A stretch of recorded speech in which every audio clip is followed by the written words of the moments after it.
بسم اللہ الرحمن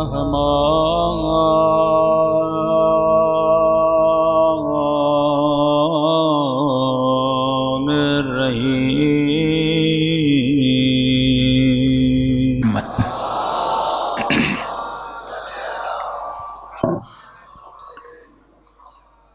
بسم اللہ الرحمن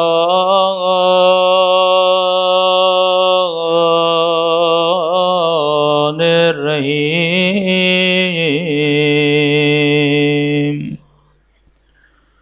الحمد للہ رب العالمین۔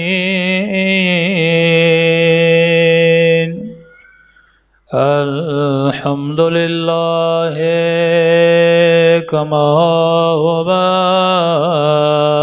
أهله۔ الصلاة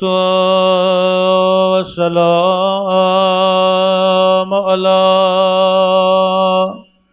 سيد المرسلين وخاتم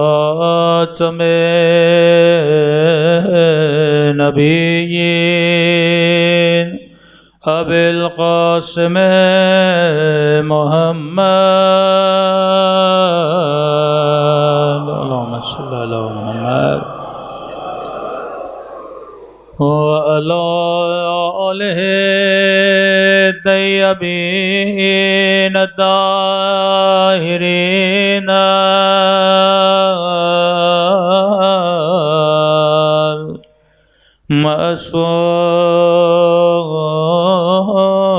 المعصومين۔ سب مل کے دعا امام سما۔ اللہم کل ولیک حجت ابن الحسن صلواتک علیہ وعلی آبائہ فی هذه الساعة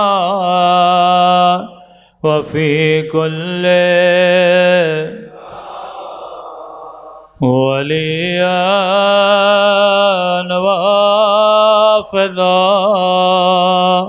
وقائدا وناصرا ودليلا وعينا حتى تسكنه أرضك طوعا وتمتعه فيها طويلا برحمتك يا أرحم الراحمين۔ صلوات پڑھیں۔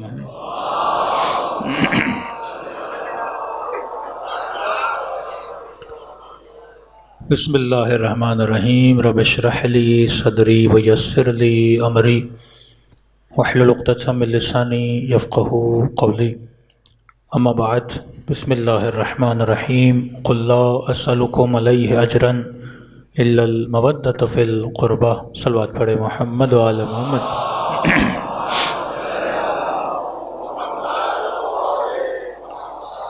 دعا ہے پروردگار عالم ہم سب کی عبادتوں کو اپنی بارگاہ عالی میں قبول فرمائے، اور جس مقصد زندگی اور عبادت کی خاطر یہ مجالس رکھی جاتی ہیں، خدا ان مقاصد میں بھی ہم سب کو کامیابیاں نصیب فرما دے۔ کل بھی آپ کی خدمت میں عرض کیا کہ زندگی کا دار و مدار حب اور بغض پر ہے۔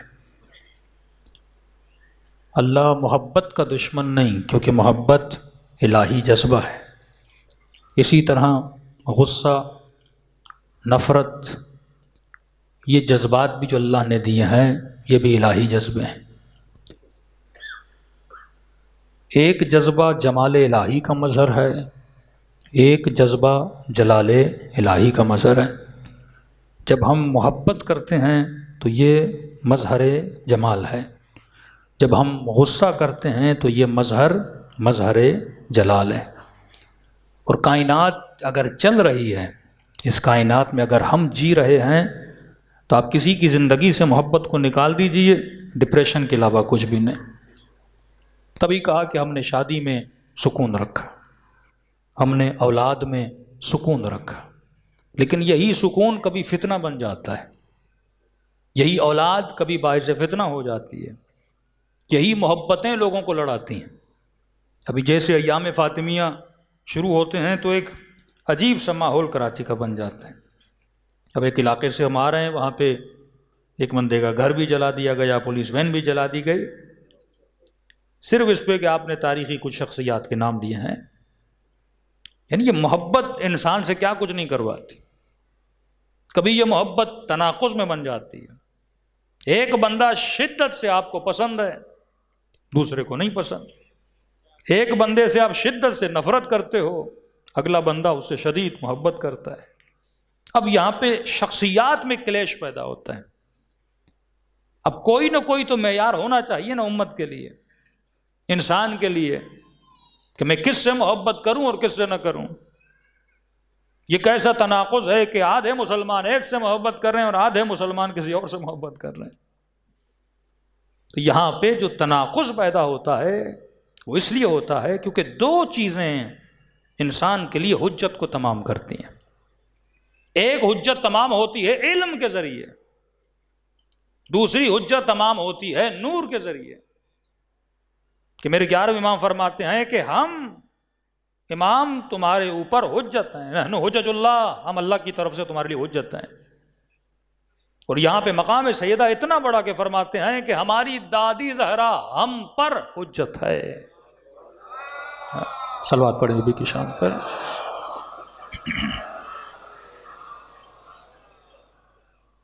ہم اللہ کی طرف سے حجت ہیں۔ واقع کربلا ہو یا واقع سیدہ ہو یا واقع فدقیہ ہو، میں بارہا کہتا ہوں واقعات کو لڑانے کے لیے نہ پڑھا جائے۔ یہ قدغن، یہ پابندی کہ مثلا مشاجرات صحابہ کو بیان نہ کیا جائے، وہ کس حدیث میں آیا، کس روایت میں آیا؟ ایک واقعہ جنگ احد کا خدا سورہ حدید میں بیان کر رہا ہے۔ نوح کا بیٹا ہے، نوح کی نافرمانی کرتا ہے، اللہ قرآن میں بیان کر رہا ہے۔ لوط کی بیوی ہے، غلطی کرتی ہے، اللہ قرآن میں بیان کر رہا ہے۔ یعقوب کے بیٹے نبی کے بیٹے ہیں، بھائی کو پھینک دیتے ہیں حسد کی بنیاد پہ، اللہ واقعہ بیان کر رہا ہے۔ 5 منٹ کے لیے مسلمان یہ سوچے بھائی قرآن قصوں کی کتاب نہیں، کہانیوں کی کتاب نہیں، یہ بچوں کو لوریاں سنانے والی کتاب نہیں ہے کہ میں قصے سناؤں، کہانیاں سناؤں تاکہ اس بچے کو نیند آ جائے۔ اگر خدا قصے اور کہانیاں سناتا تو 1,01,000 کم 24,000 انبیاء تھے، اور سنانے پر آتا تو شاید 122 جلدیں بھی کم پڑتی ہیں۔ لیکن پوری تاریخ انسانیت سے چیدہ چیدہ قصے سنا رہا ہے۔ کس لیے؟ تاکہ تو عبرت سیکھو۔ ایک مرتبہ ہمارے ملک میں اس لیے جھگڑا ہوتا ہے، بنگلہ دیش کو فلاں نے توڑا، کچھ کہیں بنگلہ دیش کو فلاں نے توڑا، سیاستدان کہیں آپ کا قصور تھا، وہ کہیں آپ کا قصور تھا، ایک تو جھگڑا اس پہ چلے نا۔ ایک تو بات یہ ہم تاریخ کو پڑھیں اور عبرت سیکھیں، اور اس عبرت سے یہ سیکھیں کہ اگلی بار کوئی ایسا نقصان نہ بھرا جائے۔ ایک تو یہ لڑتے ہی رہیں، آپ اسے بلیم کریں، وہ آپ کو بلیم کریں، یہ تو جھگڑا ختم ہونے والے کا نہیں ہے۔ ہم کہیں کہ حق علی کے ساتھ تھا، وہ کہیں حق علی کے دشمن کے ساتھ تھا، اس بات سے تو کچھ ملنے والا نہیں ہے۔ سوال یہ ہے کہ تم نے جنگ صفین سے کیا سیکھا، تم نے جنگ خندق سے کیا سیکھا، تم نے میدان احد سے کیا سیکھا، تم نے ثبات قدم علی کو دیکھ کر اپنے وجود میں کیا پایا؟ بھائی قائد اعظم کی شخصیت کو بیان کیا جائے تو کیوں بیان کیا جاتا ہے؟ اگر انہوں نے کچھ مؤثر کارنامے انجام دیے ہیں تو بچوں کو بتائے جاتے ہیں، بھائی فلاں نے یہ کام کیا ہے۔ علامہ اقبال کی یہ شاعری ہے۔ اسی طرح تاریخی شخصیات ہیں، ہم بھی تمہیں بتاتے ہیں کہ علی نے کیا کیا، تو بھی بتا کہ علی کے دشمن نے کیا کیا۔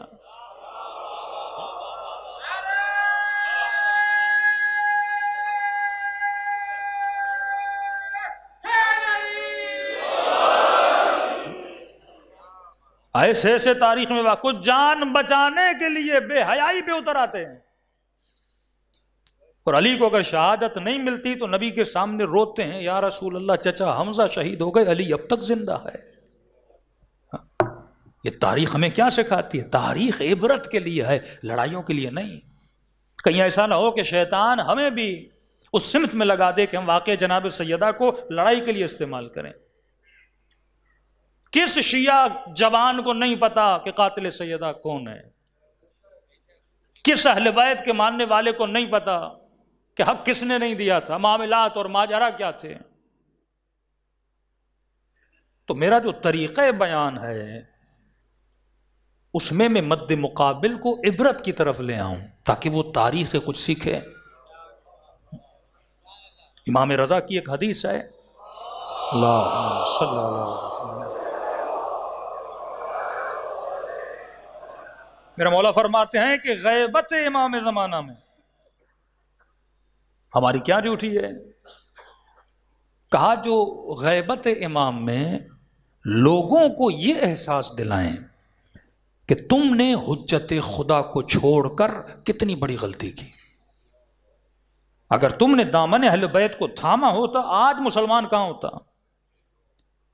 اگر تم نے حق کو حق کی جگہ پہ رکھا ہوتا آج تم کامیابی کے مناروں کے اوپر ہوتے۔ یہ احساس دلانا ہے امت کو، یہ احساس دلانا ہے مسلمان کو کہ اگر تم نے دامن اہل بیت کو چھوڑا، نقصان اہل بیت کا نہیں، نقصان تیرا ہوا۔ علی کو حکومت نہ دینے سے علی کا نقصان نہیں ہے، نقصان امت کا ہے۔ حسن کو حکومت نہ دینے سے نقصان مولا حسن کا نہیں، نقصان تیرا ہے۔ یہ بالکل ایسے کوئی کہے میں محمد کو نہیں مانتا تو نقصان رسول کا نہیں، نقصان امت کا ہے۔ کوئی یہ کہے کہ یہودی کہیں کہ ہم عیسیٰ کو نہیں مانتے، قوم بنی اسرائیل کہے کہ موسیٰ ہم ہارون کو نہیں مانتے، تو نقصان موسیٰ کا تو نہیں ہے، نقصان ہارون کا تو نہیں ہے، نقصان امت کا ہے۔ تو فرمایا جو اس منزل پہ آتے ہیں نا غیبت امام میں، یہ کام کرتے ہیں، خدا انہیں حق الیقین یا حق الروح کی منزل پر خدا فائز کرتا ہے۔ ایک ہے روح مطہر، ایک ہے روح یقین، اور یہ منزلت اتنی بڑی ہے کہ انبیاء رش کھاتے تھے کہ خدایا ہمیں مہدی کے منتظروں میں سے قرار دے۔ دعائیں ہیں، ایک نبی خدا کے نبی حبقوق، ان کی دعاؤں میں ہے کہ خدایا مجھے مہدی منتظر کے منتظروں میں قرار دے۔ چھٹے امام کی دعائیں ہیں، مطلب جو غیبت امام میں اس مقصد کو پورا کرے۔ مقصد کیسے پورا ہوگا؟ بھائی آپ یونیورسٹی تو جا رہے ہو، آپ کام کاج تو کر رہے ہو، آپ شادیاں بھی کر رہے ہو، بچے بھی پیدا ہو رہے ہیں، بزنس بھی کر رہے ہو، لیکن اب جب یہ کام کرنا ہے نا تو ایک انتظار امام کی اینک لگا کے کام کرنا ہے۔ کام تو ویسے ہی ہو رہا ہے، بزنس تو بندہ ویسے ہی کر رہا ہے، لیکن ولایت امام زمانہ کی اینک لگا لے، انتظار امام زمانہ کی اینک لگا لے کہ جو میں کر رہا ہوں اس سے امام زمانہ کو کیا فائدہ ہوگا، جو میں کر رہا ہوں اس کو مہدی فاطمہ کو کیا فائدہ ہوگا۔ اگر فائدہ ہے تو یہی بزنس اس لائن میں ہے نا، کہ میں لوگوں کو احساس دلاؤں کہ تم نے حجت خدا کو چھوڑ کے کتنا بڑا نقصان کیا۔ یہی احساس سیدہ مدینے والوں کو دلا رہی ہیں کہ حجت خدا کے لیے دو چیزیں ہیں، ڈیوٹیز آف امام دو ہیں۔ ایک ڈیوٹی یہ ہے وتواصوا بالحق وتواصوا بالصبر۔ امام دو چیزیں اگر امام کے پاس نہ ہو تو امام نہیں ہے۔ آج یہ احمقانہ سوال ہے کہ شیعوں سے پوچھا جائے کہ قرآن میں امامت کا ذکر ہے؟ امام بے اعتبار خاص قرآن میں خدا نے لفظ امام کا ذکر کیا۔ مسلمان نبی کو تو جانتے ہیں، رسول کو تو جانتے ہیں، لیکن آج تک جو چیپٹر آف امامت ہے، بالاخص حضرت ہارون کی امامت، حضرت ابراہیم کی امامت کا ذکر ہوا، یہ امامت کون سا مقام ہے اور کتنا بڑا مقام ہے؟ اس میں واقع جناب خضر قرآن میں موجود ہے۔ خضر نبی اولو العزم ہے۔ یہ آپ سوال کسی بھی مفتی اور مولوی سے کریے، میں گارنٹی دیتا ہوں کوئی جواب نہیں دے پائے گا کہ یہ بتائیں کہ خضر کا مقام کیا ہے۔ نبی اولو العزم ہے اور جناب خضر اسے سکھا رہے ہیں، اور شرط اور پابندی پہ جناب موسیٰ کو ساتھ رکھا کہ موسیٰ جو کہوں گا کرو گے، اعتراض نہیں کرو گے۔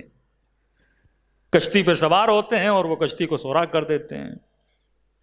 حضرت موسیٰ نبی احکام ہے۔ نبی احکام یعنی کہ بھائی کیا کر رہے ہو، لوگوں کا حق ہے اور حق ضائع کر رہے ہو، حقوق الناس کو پامال کر رہے ہو، ایک بندہ جس نے تجھے کشتی پہ سوار کیا اور آپ نے اسی کشتی کو سوراخ کر دیا کہ میں نے کہا تھا نا خاموش رہنا ہے. یہ کون سا علم ہے جو حضرت خضر کے پاس ہے؟ اگر اس علم غیب کا نام نہیں دو گے تو کس علم کا نام دو گے؟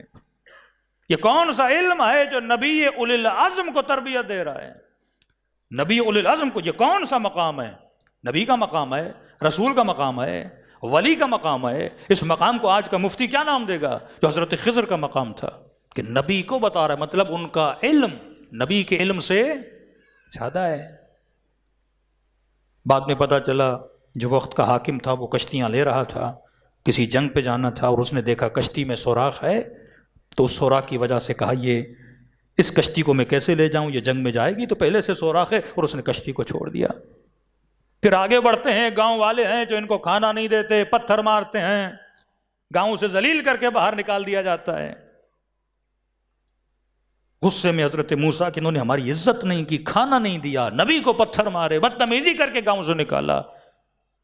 وہیں پہ روڈ کے بیچ میں ایک ٹوٹی پھوٹی دیوار ہے ان گاؤں والوں کی. حضرت خضر کہتے ہیں موسیٰ آؤ اس دیوار کو بناتے ہیں. کہ آپ عجیب کام کر رہے، جنہوں نے ہمارے ساتھ یہ کام کیا اور آپ ان کے گاؤں کی دیواریں بنا رہے ہیں. کہ ہم نے کہا تھا نا سوال نہیں کرنا. ماجرا اور معاملہ وہاں پہ خراب ہوا جب ایک جیتا جاگتا بچہ جا رہا ہے اور حضرت خضر آگے بڑھتے ہیں اور اس کا گلا دبا دیتے ہیں. موسیٰ نبی احکام ہے. ایسا ہی کوئی بندہ کسی بندے کو مارے فوراً آپ پولیس کو فون کریں گے بے گناہ کو مار رہا ہے. یہاں پہ موسیٰ کو برداشت نہیں ہوا کہ آپ کیا کر رہے ہیں، زندہ بچے کو مار رہے ہیں جس بچے کا کوئی گناہ نہیں. میں نے کہا نبی احکام ہے، نبی احکام کی بنیاد پہ چلتا ہے. خضر نے کہا میں نے پہلے کہا تھا نا خاموش رہو.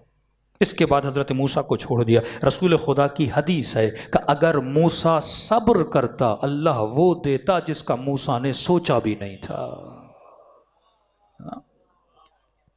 امام وتواصوا بالحق وتواصوا بالصبر. کئی جوانوں کے ذہن میں بھی یہ سوال آتا ہے کہ حضرت خضر نے ایسا کیوں کیا؟ تو سمجھانے کے لیے مثال دے رہا ہوں. ایک مرتبہ گلی میں کوئی بندہ آتا ہے، کسی جوان کو پکڑتا ہے اور اسے مارنا شروع کر دیتا ہے. آپ فوراً پولیس کو فون کرو گے بھائی اس بندے کے گردن میں پھانسی کا پھندا ڈال کے اسے قتل کر رہا ہے. پولیس آئے گی، اس کو پکڑ کے لے جائے گی. دوسری طرف جیل میں چلے جائیں، ایک بندہ جیل میں ہے، پھانسی گھاٹ پہ کام کرتا ہے، وہ ڈیلی بیسس پہ لوگوں کو پھانسیاں دے رہا ہے، اس پہ کوئی اعتراض نہیں کرتا. کیوں نہیں کرتا؟ کیونکہ جج نے اس کی پھانسی کی سزا سنائی ہے. وہ وہی کر رہا ہے جو جج نے کہا ہے. یہ عین حکم ہے، یہ عین احکام ہے. اب اگر پھانسی گھاٹ پہ کسی کے گردن میں پھندا ڈالے اور پھانسی دے کوئی اعتراض نہیں کرے گا، اور وہی بندہ پھانسی گھاٹ سے باہر آ اور گلی میں آ کر کسی کو پھندا ڈالے، سارے لوگ اس کو پکڑ کے جیل میں بھیج دیں گے کہ بھائی آپ کیا کر رہے ہو. وہاں پہ تائید تھی قاضی کی، جج کی، کہ آپ اسے پھانسی دے سکتے ہو. دوسری چیز امر الہی کو سمجھیے. ایک بچہ سائیکل چلا رہا ہے، چلاتے چلاتے اچانک آنکھ میں مچھر چلا گیا. اچانک اس کی آنکھ بند ہوئی اور تھوڑی دیر کے لیے آنکھ کا بند ہونا تھا، سامنے کھڈا تھا اور سائیکل اس میں گری اور اس کا سر زمین پہ لگا اور بچہ مر گیا. یہ مچھر کیا تھا؟ اللہ کی طرف سے مأمور تھا. اگر خدا نہ چاہتا، قرآن کی آیت ہے نا کہ کوئی بھی پتا زمین پہ نہیں گرتا جو اللہ کے علم میں ہوتا ہے. وہ مامور تھا اللہ کی طرف سے، آنکھ میں جانا تھا اور اس بچے نے مرنا تھا. اگر وہ چیز نہ بھی ہو، اچانک سے بچے نے اپنا ہاتھ بلند کیا اور انگلی اپنی آنکھ میں ڈالی، تھوڑی دیر کے لیے آنکھ بند ہوئی، سامنے کھڈا ہے اور بچہ مر گیا.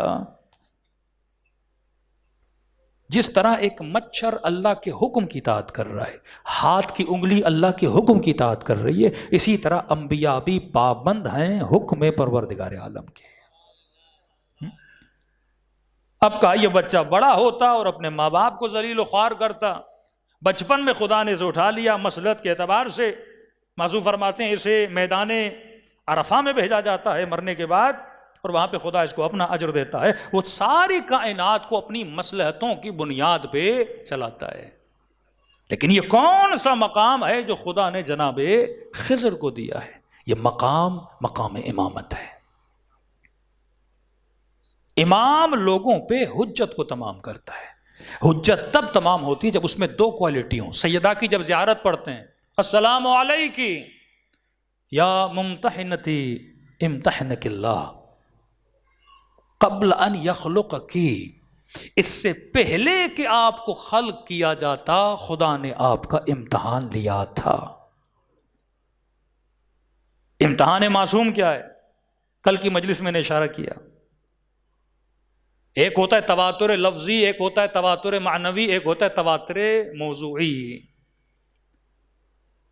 مثلا مختلف راویوں نے ایک ہی حدیث کو چند ایک ہی سیم الفاظ میں نقل کیا، مثلا من کنت مولاہ فہذا علی مولا، سینکڑوں احادیث آئیں انہی الفاظ میں سے، کہتے ہیں تواتر لفظی۔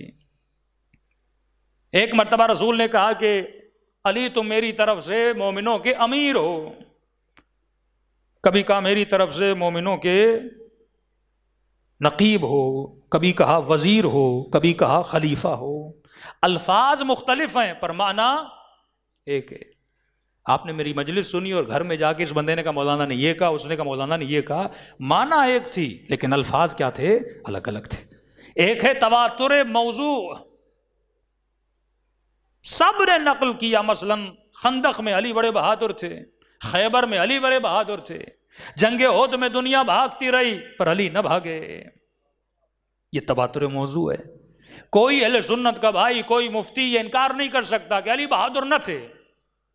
ہر جنگ میں یہ ثابت ہوا کہ علی ابن ابی طالب ثابت قدم تھے۔ یہ تواتر موضوع ہے۔ مطلب بہادری امیر المومنین کسی سے ڈھکی چھپی نہیں ہے، شجاعت امیر المومنین کسی سے ڈھکی چھپی نہیں ہے، علم علی ابن ابی طالب کسی سے ڈھکا چھپا نہیں ہے۔ یہ موضوع سب میں مشہور ہے کہ موضوع کے اعتبار سے علی ابن ابی طالب سب سے زیادہ بہادر تھے۔ اب امتحان جب خدا لیتا ہے نا، تو کل میں نے کہا تھا خدا اس اعتبار سے امتحان لیتا ہے۔ علی کے لیے یہ امتحان نہیں کہ علی تلوار لڑائیں، کہ بولا جائے یا علی فلاں میدان میں جنگ ہے، مثلا ایران سے لڑنے جا رہے ہیں، روم سے لڑنے جا رہے ہیں، آپ آئیے، یہ آپ کا امتحان الہی ہے کہ آپ آ کر تلوار بازی کریں۔ مولا کے لیے امتحان نہیں ہے، امتحان یہ ہے کہ علی کو بولا جائے تلوار کو نیام میں رکھا جائے۔ یہ ایک بہادر کا امتحان ہے نا۔ رسول کی زبان جو مستجاب دعویٰ ہے، امتحان رسول یہ نہیں کہ لوگوں کو بد دعا دیں اور خدا دعا کو قبول کرے۔ یہی تو فرق نوح اور فرق محمد ہے۔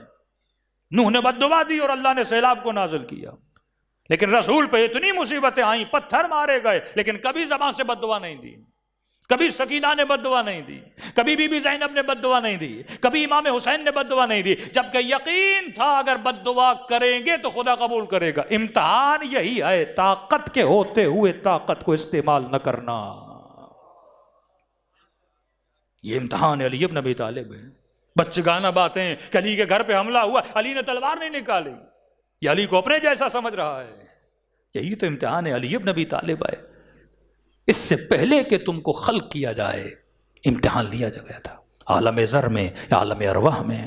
اسی طرح ہم سب سے بھی امتحان لیا گیا ہے، لیکن ہمیں یاد نہیں ہے۔ یاد اسی لیے نہیں ہے کیونکہ اس وقت ہماری روح ہمارے بدن کی طرف متوجہ ہے۔ جب بدن سے توجہ ہٹتی ہے تو پھر انسان کو عالم برزخ بھی دکھایا جاتا ہے، عالم ذر بھی دکھایا جاتا ہے۔ یہ جو تہذیب نفس ہے، اس کا کیا مطلب ہے؟ بدن کو پہلے ریلیکس کرو۔ جب تک بدن ریلیکس نہیں ہوگا، ابھی تک ہم بدن کی ضرورتوں میں جکڑے ہوئے ہیں، ابھی تک شہوتوں میں، حباب و ہوس میں، پیٹ کے بھرنے میں، اپنی ذات کی محبت میں۔ روح متوجہ ہوتی ہے، بدن کے اندر نہیں ہوتی، اس کا فوکس ہوتا ہے۔ جب روح کا سب سے زیادہ فوکس بدن پہ ہو گیا تو روح دوسری طرف متوجہ نہیں ہوتی۔ لیکن جب روح ریلیکس ہو جاتی ہے، ریلیکس کب ہوتی ہے؟ جب رات کو آپ سو جاتے ہو، اب توجہ بدن کی طرف نہیں، بدن سو رہا ہے، تو پھر خواب میں روح کبھی کربلا بھی جاتی ہے۔ کتنے لوگ اس مجمع میں جنہوں نے خواب میں کوئی واقعہ دیکھا اور 2 دن کے بعد وہی واقعہ رونما ہوا ہو۔ کچھ تو خواب جھوٹے ہوتے ہیں جن کا تعلق آپ کے مائنڈ سے ہوتا ہے، میموری سے ہوتا ہے، لیکن وہ خواب جو سچے ہیں، کیونکہ سوتے وقت روح ریلیکس ہوتی ہے، بدن ریلیکس ہوتا ہے۔ اب روح کو وقت ملتا ہے وہ توجہ کرے بدن کے علاوہ. اب روح کے لیے کیونکہ ٹائم ویلیو نہیں رکھتا، روح کے لیے آن واحد یعنی اس وقت جو ہے وہ سب چیز ٹائم میں نہیں چلتی. اب آپ کے لیے کہ یہ واقعہ 2 دن بعد ہوا، روح کے لیے ایسا نہیں ہے، اس کے لیے ہر چیز کیا ہوتی ہے؟ حاضر ہوتی ہے. تبھی وہ ہندو مرتاز ہوں یا پتہ نہیں بابا بنگالی والے ہوں، لوگ کہتے ہیں مولانا فلاں میں اتنی کرامت ہے. کوئی بڑی بات تھوڑی ہے کرامت ہے. وہ اتنی ریاضتیں کرتے ہیں، اپنی توجہ بدن سے کم کرتے ہیں. جب بدن سے توجہ کم ہو جاتی ہے تو روح پرواز کرنا شروع ہو جاتی ہے، وہ دوسری چیزوں کی طرف متوجہ ہوتی ہے. جب تو توجہ اپنی ذات اور اس مٹیریل جسم سے ہٹائے گا تب جا کے تیری توجہ نیک ارواح کی طرف جائے گی، اس عالم کی طرف جہاں پہ جانی چاہیے. تو کمال علی ابن ابی طالب، یہ کمال علی نہیں کہ علی تلوار بازی کرے. امتحان علی ابن ابی طالب یہ ہے کہ جس چیز میں مہارت ہے تلوار کو نیام میں رکھا جائے. کمال عباس کیا ہے؟ سپہ سالار لشکر کے. واقع کربلا جب پڑھیں گے تو ملتا ہے. جناب علی اکبر کی شہادت کے بعد امام حسین کے پاس آتے، فرماتے مولا ذاق صدری، اب میرا سینہ پھٹنے لگا ہے، اب تو اجازت دیجئے میں لڑوں. جنگ کا سپہ سالار، بہترین جنگجو، صفین میں جاتے لوگ کہتے علی آ رہے ہیں. لوگ پہچان نہیں پاتے تھے یہ عباس ہیں یا علی ہے. اتنی مہارت تلوار بازی میں. اور جنگ کے لشکر کے سپہ سالار کو یہ بولا جائے کہ میرے لیے پانی کا ایک گلاس لاؤ. یہ امتحان عباس ہے نا. یا ممتحن کی امتحنک اللہ. امتحان سیدہ کیا ہے؟ وتواصوا بالحق وتواصوا بالصبر. قرآن کہتا ہے والعصر ان الانسان لفی خسر، قسم ہے وقت کی، سارے لوگ خسارے میں ہیں. جنہوں نے اپنے امام وقت کو چھوڑا، جنہوں نے حجت خدا کو چھوڑا. قالت الاعراب آمنا، عرب نے کہا ہم ایمان لے آئے. کہ حبیب کہہ دیجئے اسلام لائے ہو، ایمان نہیں لائے. ایمان تب انسان لاتا ہے جب وہ حجت خدا کو مانتا ہے. خلقت آدمیت سے یہ جھگڑا رہا، حجت خدا. شیطان نے کہا پروردگارا تیرا کینڈیڈیٹ نہیں مانوں گا، اپنا مانوں گا. کبھی کہا انی جاعلو کا، کبھی کہا استفا کا، میں نے چنا، میں نے انتخاب کیا. حضرت موسیٰ کوہ طور، میں نے کہا یہ واقعات کی کتاب نہیں ہے، عبرت کی کتاب ہے. کوہ طور پہ جا رہے ہیں ہارون کو چھوڑ کے. قوم کہہ رہی ہے نہیں ہارون کو نہیں مانیں گے، سامری کو مانیں گے.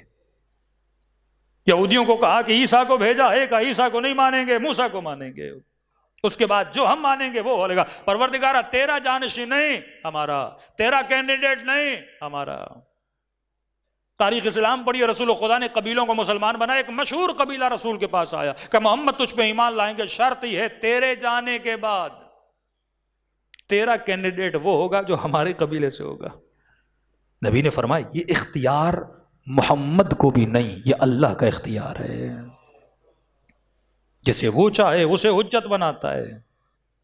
اور قرآن کی بہترین آیت کہ وَاعْتَصِمُوا بِحَبْلِ اللَّهِ جَمِيعًا، اللہ کی رسی کو تھامو. ایک ہوتا ہے تجافی، ایک ہوتا ہے تجلی. ان دو لفظوں میں بڑا فرق ہے. تجافی کا مطلب پانی ابلا اور بخار بن کے اوپر گیا، اسٹیم ہو کے اوپر گیا اور قطرہ بنا، قطرہ بن کے زمین پہ گرا. اب جب یہ گرتا ہے تو پھر اوپر نہیں جاتا.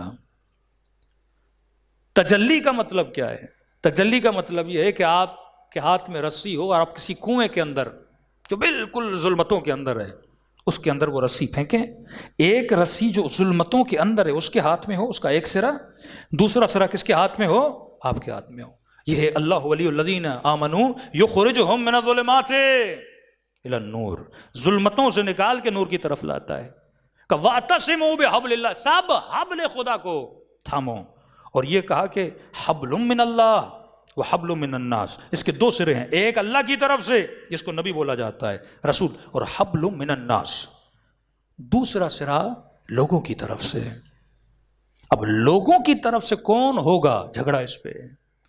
اللہ کہتا ہے وہ ہو جسے میں نے بنایا، امت کہتی ہے نہیں وہ ہو جسے ہم نے بنایا.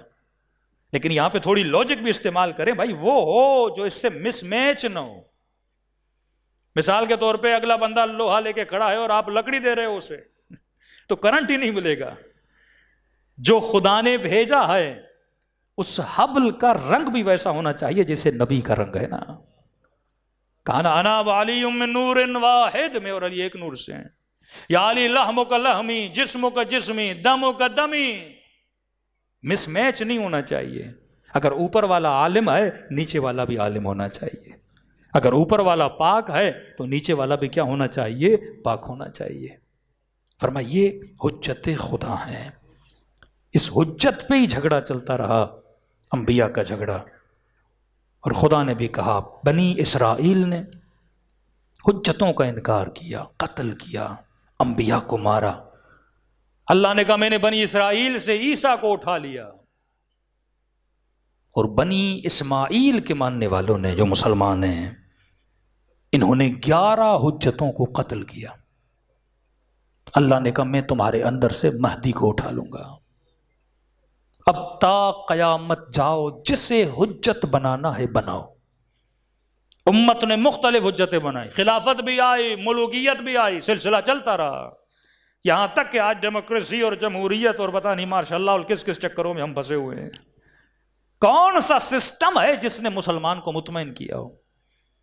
کون سا نمائندہ ہے جس نے مسلمان کو مطمئن کیا ہو؟ کہ جب تک خود بھٹک کر میرے در پہ نہیں آؤ گے اور دعا نہیں کرو گے کہ خدا مہدی کو بھیجو، تب تک مہدی کو نہیں بھیجوں گا. آج مسیحیت گڑ گڑا رہی ہے کہ خدا عیسیٰ کو بھیج. آج امت مسلمان گڑ گڑا رہی ہے خدا کسی منجی کو بھیج، کسی مددگار کو بھیج. کیونکہ جب تم نے حجتوں کا انکار کیا. اب حجت تمام کس نے کی؟ میں نے کہا حجت 2 طرح سے تمام ہوتی ہے. حجت تمام کی سیدہ نے امتحان دے کر. یعنی اگر مدینے میں سیدہ قربانی نہ دیتی حجت تمام نہ ہوتی. علماء فرماتے ہیں اگر کربلا میں جناب علی اصغر کی شہادت نہ ہوتی حجت تمام نہ ہوتی. اکبر کو شہید کیا کہ جواں تھا، حضرت عباس کے بازو قلم کیے کہ جواں تھا، لڑنے آیا تھا. آج بڑی سختی سے وہاں بھی اس چیز کا انکار کرتے ہیں کہ جناب علی اصغر پہ حرملہ نے تیر چلایا تھا. کہتے ہیں نہیں 30-40 تیر چلے تھے. یہ بات تو گھمانے کے تو بڑے ہوشیار ہے نا. جنگ جمل بھی ایسے ہی ہو گئی، وہ ادھر سے نکلے وہ ادھر سے نکلے اور آخر میں شیر و شکر ہو کے چلے گئے. ایک تو اہل حدیث کے ہمارے انگلش پڑھاتے تھے استاد بھی تھے. میں نے کہا جنگ جمل میں اتنے اصحاب رسول مارے گئے؟ کہ نہیں کوئی مرا ہی نہیں تھا. آئے تھے کوئی تیر ہی نہیں چلا، چلے بھی تھے ہوا میں تھے، زمین پہ گرے، کوئی مرا نہیں، ایسے ہی چلے گئے. میں نے کہا کہاں سے بات کر رہے ہو؟ کہ بس ہمارا یہ عقیدہ ہے. کہتے نہیں 40 تیر چلے تھے، اتفاق سے ایک تیر آیا اور علی اصغر کے گلے پہ لگا.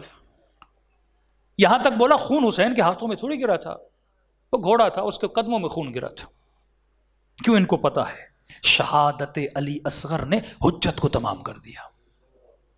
بڑے سے دشمنی ہوتی ہے، بچے سے کیسی دشمنی، سکینہ سے کیسی دشمنی، یہ بھی زینب سے کیسی دشمنی. جنگ مردوں کی ہوتی ہے، بچوں کا کیا جائے اس میں. اسی طرح مدینے میں اگر بی بی نہ ہوتی علی کو لے کر جاتے حجت تھوڑی تمام ہونی تھی. سیدہ کا آنا، شخصیت اتنی بڑی ہے نا. علی کے لیے سب سے بڑا امتحان یہ ہے کہ علی ابن ابی طالب تلوار نیام میں رکھے. سیدہ کے لیے سب سے بڑا امتحان یہ تھا کہ دفاع امامت میں دروازے پر آئیں. یہ عجب ہے کہ گھر میں زبیر موجود ہے، اباذر موجود ہے، سلمان موجود ہے، علی ابن ابی طالب موجود ہے، 5 سے 6 لوگ گھر میں موجود تھے. اور جب دروازے پہ دستک ہوتی ہے تو سیدہ فاطمہ دروازے پہ جاتی ہے حجت کو تمام کرنے کے لیے. میں نے کہا حجت علمی 2 طریقے سے حجت تمام ہوتی ہے، علم کے ذریعے سے، دوسرا نور کے ذریعے سے. علم کے ذریعے سے دلیل دو، سیدہ نے دربار میں دلیلیں دی، علمی حجت. مجھے پہچانو میں کون ہوں، علمی حجت.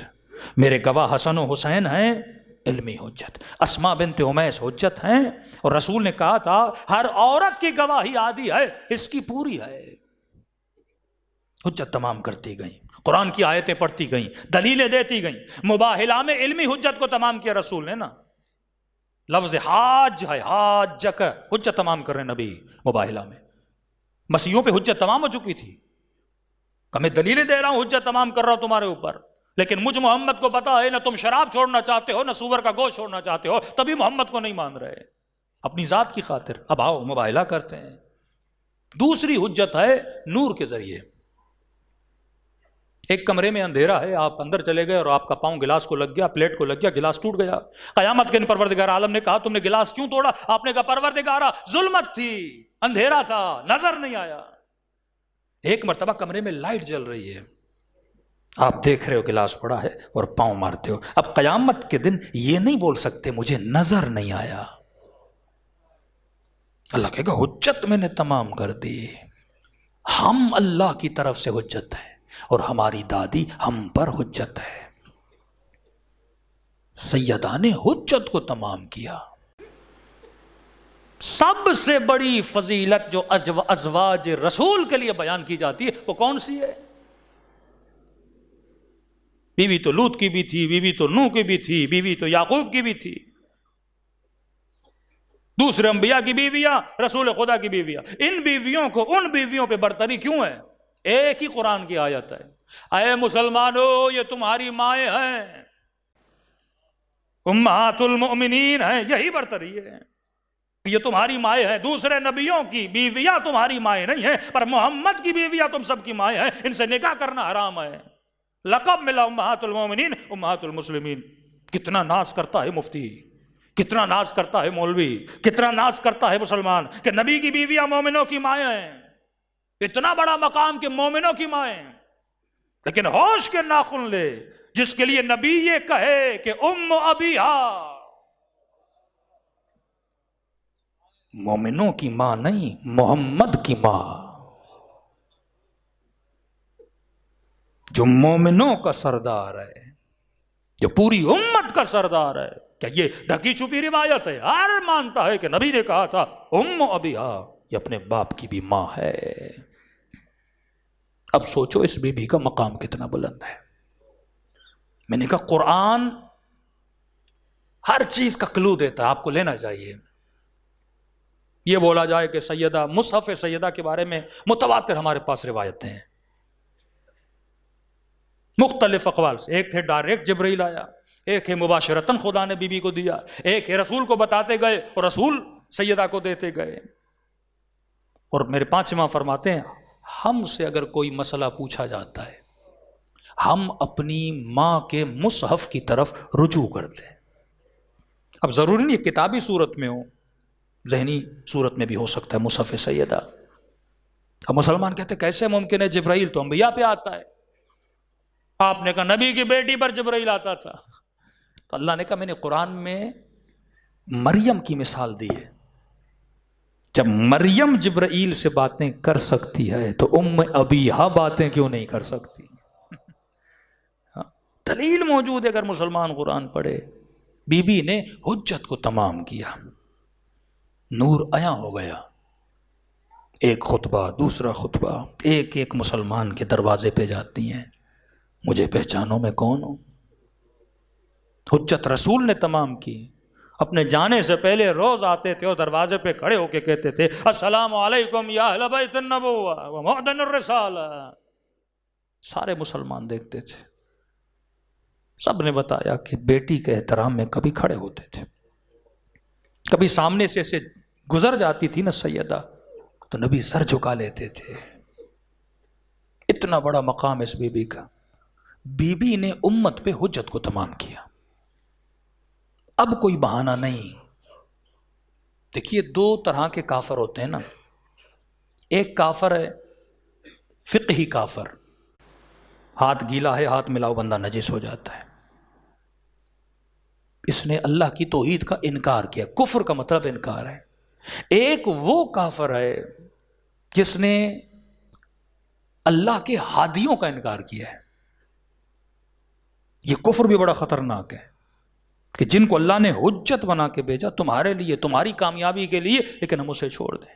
یہ یاد رکھیے اہل بیت کوئی ایسا سمبولک شخصیتیں نہیں ہے کہ ایام فاطمیہ میں سیدہ کو یاد کریں، ایام محرم امام حسین کو یاد کریں. نہیں، یہ صرف شخصیت نہیں ہے، یہ مشعل راہ ہے کہ اگر واقعاً حقیقی منتظر ہو کے زندگی گزارنی ہے تو سیدہ سب سے پہلے مدافع ولایت ہیں، جنہوں نے اپنے امام زمانہ کا دفاع کیا ہے اور دفاع کر کے مومنوں کو، اپنی بیٹی کو، اپنے بیٹوں کو سیدہ نے یہ سکھایا کہ اگر ولایت کی بات آ جائے، دفاع امامت کی بات آ جائے تو خون دینے سے بھی گریز نہ کرنا. آ گئیں دروازے پر، اور جس طرح سیدہ نے پہلے علی کا دفاع کیا، اسی طرح سیدہ کی بیٹی نے کوفے کے بازار میں علی زین العابدین کا دفاع کیا. یہ حجت تمام. واللہ اگر آج کا مسلمان اس حجت سے سبق نہ لے، قیامت کے دن اس کے ہاتھ خالی ہوں گے. اللہ کہے گا میں نے دونوں حجتیں تمہارے لیے تمام کر دی، قرآن کی آیتوں کی روشنی میں، تاریخ کی روشنی میں.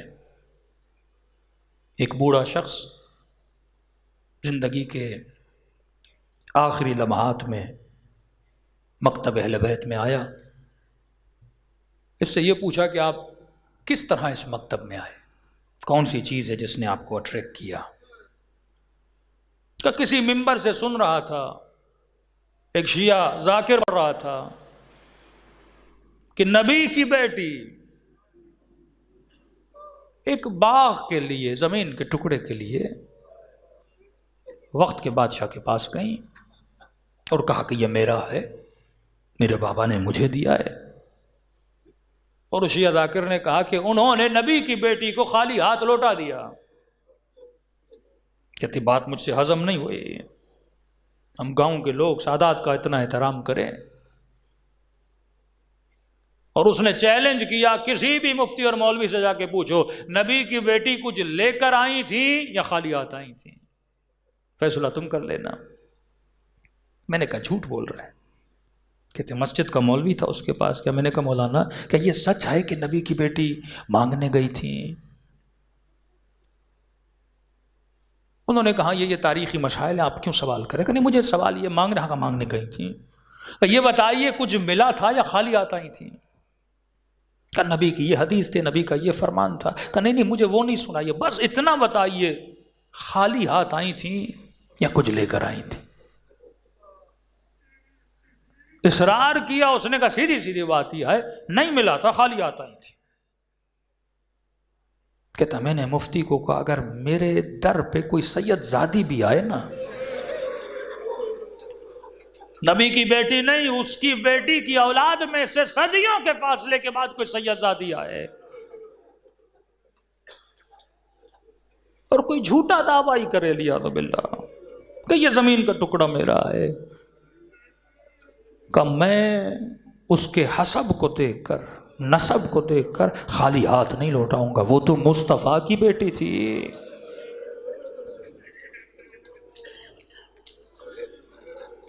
میں نے کہا نا علی کا امتحان یہ تھا تلوار نیام میں رہے. یا ممتحنکی امتحنک اللہ. سیدہ کا امتحان کیا تھا؟ حجاب اللہ جس بی بی کا لقب ہے. مدینے میں کسی نے بی بی کی آواز تک نہ سنی. اگر میری ماؤں بہنوں کو جاننا ہے نا کہ سیدہ کا حجاب کیا تھا، خطبہ فدقیہ کے ابتدائی جملے پڑھ لے کہ بی بی کس حجاب میں گئی تھی. اس بی بی کے لیے مقام امتحان یہ ہے جس نے زندگی میں نامحرم سے بات نہیں کی. کا دفاع امامت کے لیے حجت اگر تمام ہوگی تو فاطمہ سے ہوگی.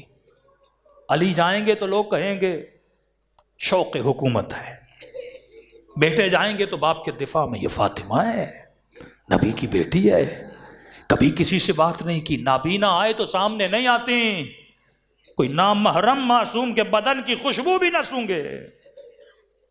اور یہ بی بی دروازے کے پیچھے آ گئی حجت تمام کرنے کے لیے. کل حوالے دوں گا کتاب الامام والسیاسہ، اس کو ضرور پڑھا کریں. کہتے جب یہ لوگ گئے نا، میں نے کل بھی کہا تھا ان کی پلاننگ میں نہیں تھا کہ بی بی آئیں گی. گھر میں اتنے لوگ تھے کہ کوئی اور آئے گا، جھگڑا ہوگا، جھگڑے کے درمیان لڑائی ہوگی، اس لڑائی کے درمیان جسے مارنا ہے مار دیا جائے گا. یہ تو تھا ہی نہیں کہ نبی کی بیٹی دروازے پر آئیں گی.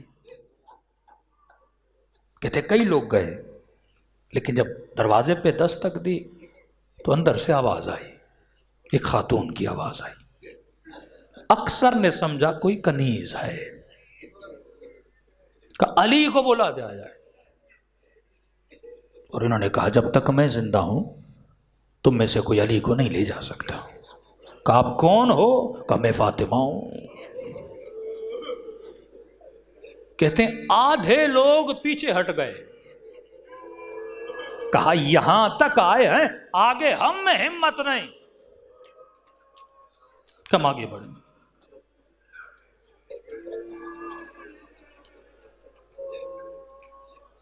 ایک بدبخت ہے جس کا نام میم سے شروع ہوتا ہے، اور کہتے ہیں جب علی کو لے کر جا رہے تھے تو بی بی نے کہا اگر یہ نہ ہوتا میں کبھی علی کو جانے نہ دیتی۔ یہ وہی ہے جس نے غلاف شمشیر سے سیدہ کے بازوؤں پہ مارا تھا۔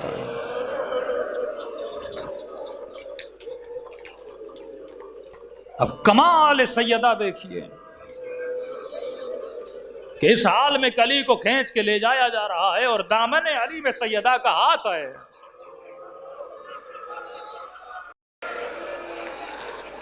اس وقت بھی ولایت کی فضیلت کے قصیدے پڑھ رہی ہیں اور بلند بلند آواز میں کہا یا علی خیرک خیری وشرک خیری، اے علی تیرا خیر میرا خیر ہے۔ اور یہ جملہ بڑا عجیب ہے، وشرک خیری، علی تیرا شر بھی میرے لیے خیر ہے۔ مطلب امت کو یہ بتانا چاہتی ہیں علی میں شر ہے ہی نہیں، علی خیر ہی خیر ہے، کہ تم جسے لے کر جا رہے ہو وہ تمہارے لیے خیر ہے، وہ میرے لیے خیر ہے، یہ امام وقت ہے۔ لیکن فرماتے ہیں اس نے غلاف شمشیر سے اتنا مارا، بی بی رک جاتی لیکن اچانک سے فریاد کی فضا میرا محسن شہید ہو گیا۔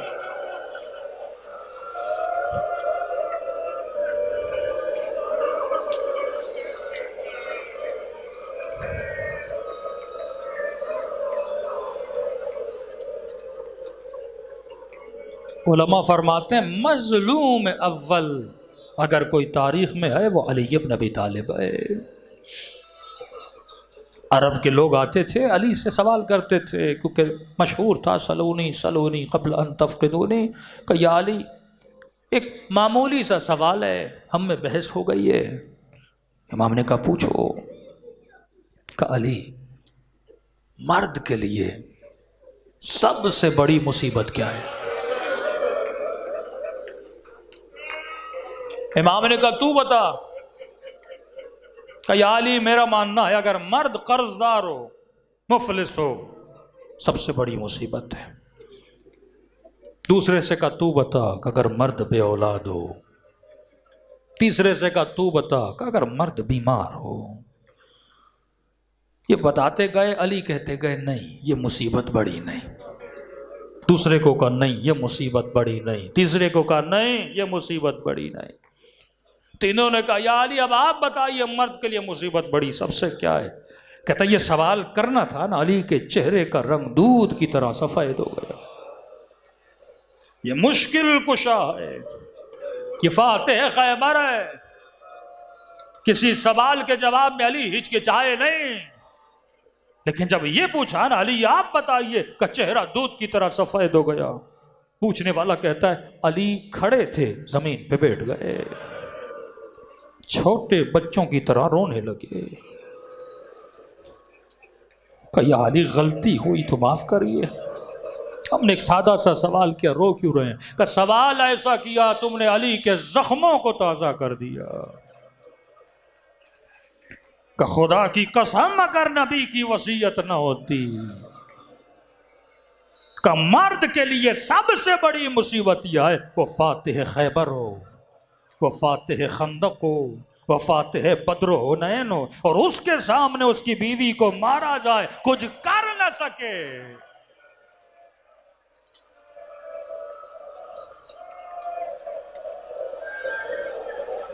وَتَوَاصَوْا بِالْحَقِّ وَتَوَاصَوْا بِالصَّبْرِ۔ حسین نے خون علی اصغر کو دیکھا اور کہا نانا میں ان دو کی شکایت کروں گا، اگر وہ دن نہ ہوتا آج حسین کو یہ دن دیکھنا نہ پڑتا۔ اپنے ہاتھوں سے اپنے ہادیوں کے گلے کاٹے گئے، 34 سے 40 دن یا 60 دن کے عرصے سے زیادہ، 18 سال کی جوان تھی بی بی، زندہ نہ رہ سکی۔ اگر مصیبتوں کو نہ بھی مانو، سیدہ کی شاعری تو سارے بریلوی حضرات بھی پڑھتے ہیں کہ صبت علیہ مصائب، بابا تیرے جانے کے بعد وہ مصیبتیں آئیں، دنوں میں آتی رات میں بدل جاتے۔ پوچھو تو صحیح، کون سی مصیبتیں تھیں؟ کہ فراق رسول میں، پھر خدا کا تو حکم ہے نا کہ انا للہ و انا الیہ راجعون، موت پہ صبر کیا کرو۔ نبی کی بیٹی پہ اتنی مصیبتیں آئیں کہ 30 سے 60 دن سے زیادہ زندہ نہ رہ سکی۔ راتوں کو روتی تھیں تو کہتی تھی علی سیدہ کو کہو دن کو رویا کریں، دن کو روتی تھیں تو کہتے تھے راتوں کو رویا کریں۔ کسی نے کہا تمہیں سیدہ کے رونے سے مسئلہ کیا ہے؟ دن کو بھی روکتے ہو راتوں کو بھی روکتے ہو۔ کہ مسئلہ نہیں ہے، لیکن جب سیدہ روتی ہے نا ہمارے چھوٹے بچے بھی رونا شروع کر دیتے ہیں۔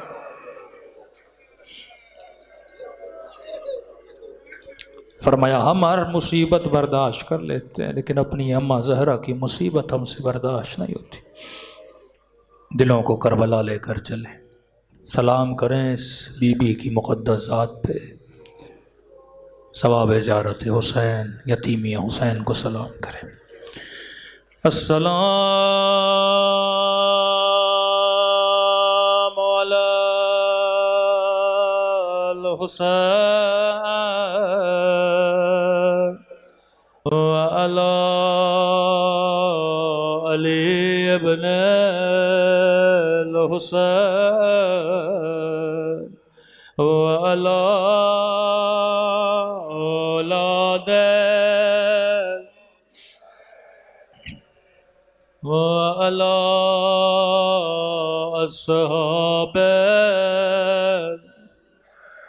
سب مل کے بلند آواز سے السلام علی وعلی علی ابن،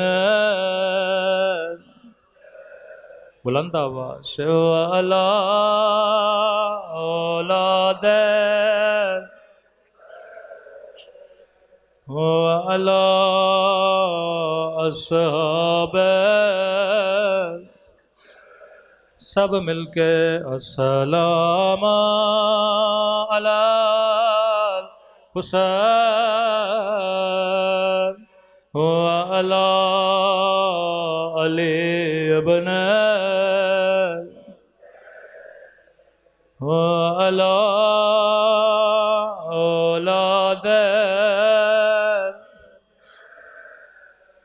وعلی اصحاب، میرا سلام ہو زینب کی یتیم بے،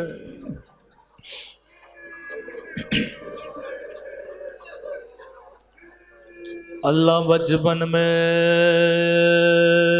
کسی بچی کو یتیم نہ بنائے۔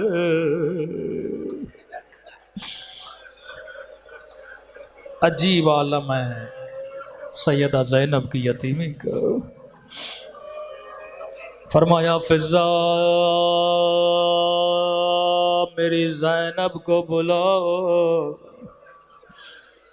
میں کچھ وصیتیں کرنا چاہتی ہوں۔ مولا حسن فرماتے ہیں جب جنازہ لے کے گھر کے باہر آئے، علی کو کسی بچی کی رونے کی آواز آئی۔ فرمایا حسن یہ کون ہے جو رو رہا ہے؟ روکے گا بابا یہ بہن زینب،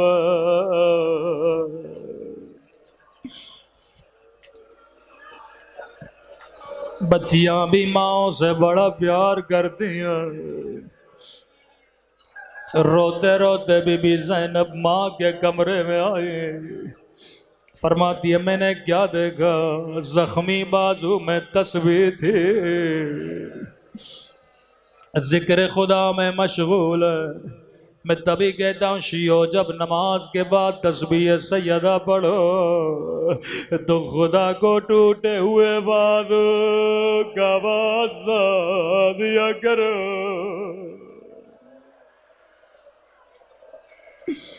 کسی نے کہا مولانا کیا دعا کرے؟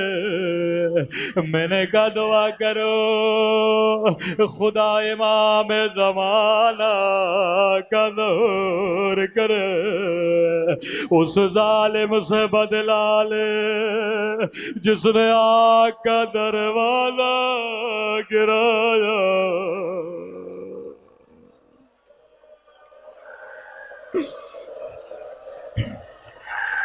أين الظالم بدم المقتول بکربلا۔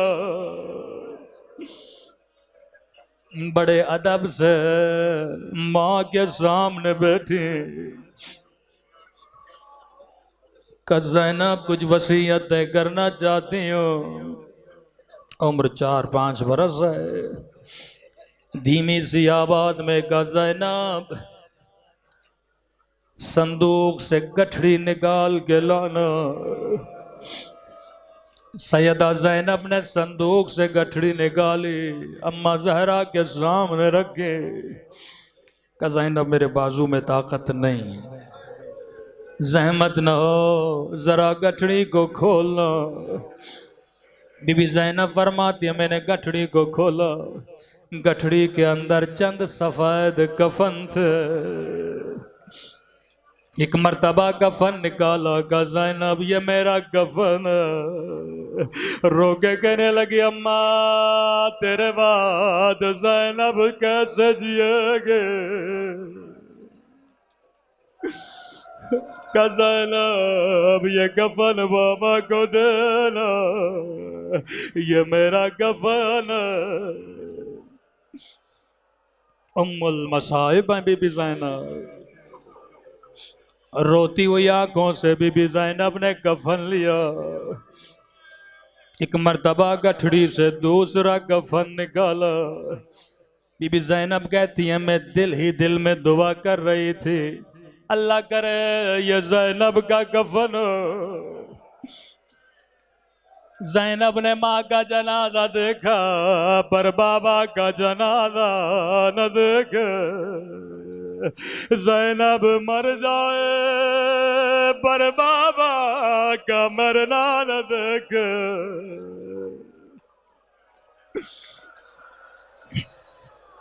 ایک مرتبہ دوسرا کفن دیا، میں نے کہا ماں یہ کس کا کفن ہے؟ کہ زینب یہ تیرے بابا علی کا کفن ہے، وہ ظالم تیرے بابا کے سر پہ ضربت مارے گا۔ روتی ہوئی آنکھوں سے بابا کا کفن لیا، اب کہتی ہیں دل ہی دل میں دعا کر رہی تھے اللہ کرے اگلا کفن زینب کا ہو، میں حسن کا مرنا نہ دیکھو، میں حسین کا مرنا نہ دیکھو۔ ایک مرتبہ تیسرا کفن دیا کہ زینب یہ میرے حسن کا کفن ہے۔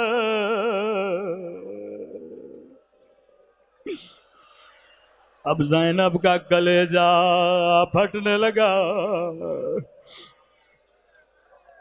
قیامت کا منظر تھا جب بی بی نے آخری کفن دیا کہ اب گٹھڑی خالی ہو چکی، ایک کفن باقی تھا۔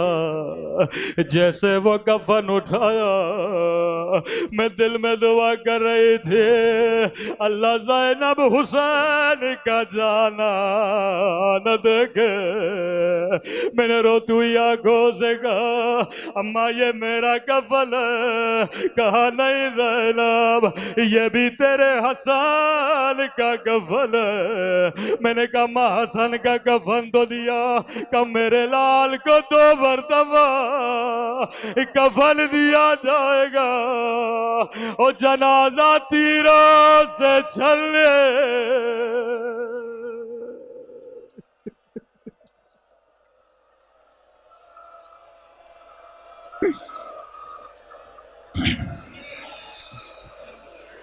میں قربان بی بی زینب کے مظلومیت میں سارے کفن لیے، اب دل ہی دل میں کہا الحمدللہ، اے خدا تیرا شکر ہے اماں نے حسین کا کفن نہیں دیا۔ قیامت کا منظر تھا، بس یہ کہنا تھا، کہا زینب بیٹا صندوق سے کرتا لانا، جیسے کرتا اٹھایا، اماں یہ کس کا کرتا ہے؟ زینب یہ میرے حسین کا کرتا ہے۔ اماں کیا حسین کا کفن نہیں؟ کربلا میرا حسین او پیاسا مارا جائے گا، بے کفن مارا جائے گا۔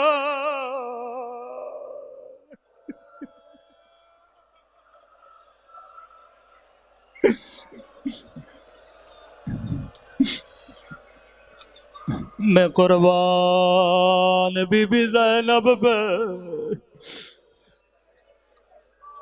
جب وقت خدا حافظ آیا، خیمے میں امام حسین آئے، کب بہن زینب اماں کا کرتا دینا،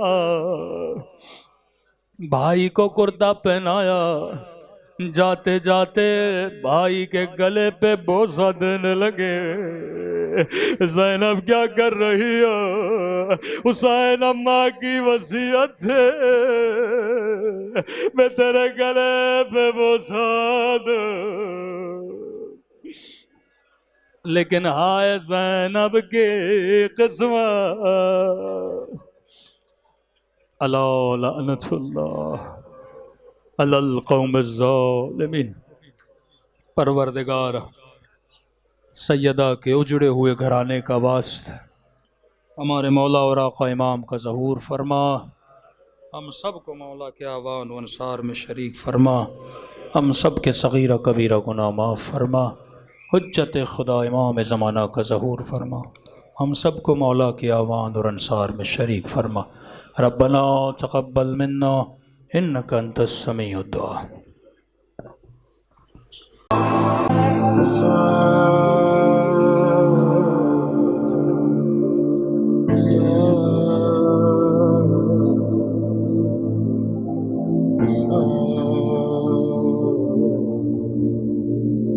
السلام